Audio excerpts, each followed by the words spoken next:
મિત્રો, આજથી શરૂ થવા જઈ રહ્યો ત્રિદિવસીય Wadhwan city bird atlas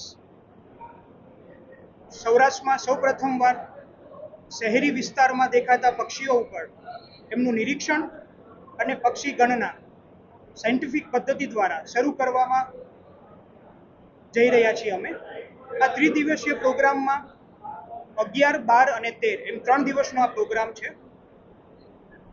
bird atlas માટે ગુજરાતના વિવિધ જિલ્લાઓ તે સિવાય ભારતના વિવિધ રાજ્યોમાંથી પક્ષીવિદો આવ્યા છે વઢવાણ સિટી બર્ડ એટલાસમાં પોતાનું યોગદાન આપવા માટે.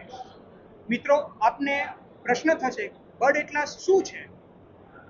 બર્ડ એટલાસ એટલે એક સિટીઝન સાયન્સ પ્રોગ્રામ છે, જે સિટીઝન દ્વારા ચલાવવામાં આવતો એક રિસર્ચ પ્રોગ્રામ, જેમાં કોઈ પણ જોડાઈ શકે. ડૉક્ટર, બિઝનેસમેન, પોલિટિશિયન, ઓફિસર, કોઈ પણ આ પ્રોગ્રામમાં જોડાઈ શકે. એટલા માટે આને એક અમે સિટીઝન સાયન્સ ઇનિશિયેટિવ અમે એને ટાઇટલ આપેલું છે.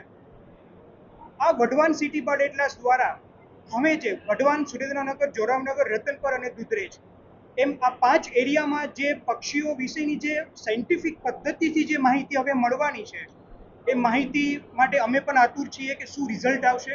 એટલે આ ત્રિદિવસીય પ્રોગ્રામમાં જે બહારથી લોકો ઉત્સાહભેર આવ્યા છે, અને આપ વિચારો કે ક્યાં કેરલા અને ક્યાં વઢવાણ, કેરલાથી લોકો ટ્રાવેલ કરીને આપણા વઢવાણના બર્ડ એટલાસમાં પોતાનું યોગદાન આપવા આવ્યા છે.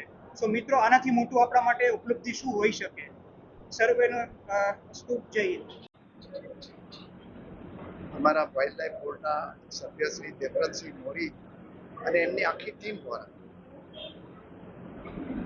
જે વઢવાણની અંદર બર્ડ્સ છે, પક્ષીઓ છે, એનું નિરીક્ષણ અને એમનું ડોક્યુમેન્ટેશન કરવા માટે, કાઉન્ટ કરવા માટે, ગણતરી કરવા માટેનો કાર્યક્રમનો આજે પ્રારંભ થયો છે.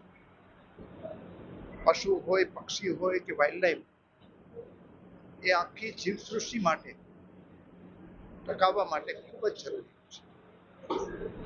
અને એટલું જ ગ્રીન કવરની પણ આપણે જરૂર છે.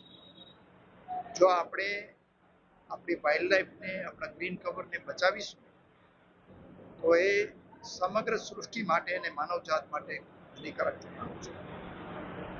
મને આનંદ એ વાતનો છે કે વઢવાણની અંદર, સુરેન્દ્રનગર જિલ્લાની અંદર આ બાબતે ખૂબ જાગૃતિ છે. અમારા સાથી, મારા સભ્ય જગદીશભાઈ, અહીંયાના મેયરશ્રી અને એની આખી ટીમ, એમના દ્વારા આવા કાર્યક્રમોને પ્રોત્સાહન પણ આપવામાં આવે છે.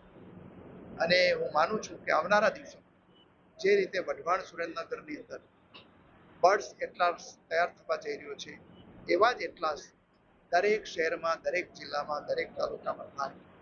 અને એના દ્વારા આપણે નવી પેઢીને આ પક્ષીઓની દુનિયા છે એના વિશે જાણકારી આપીએ એવી અપેક્ષા કરું છું.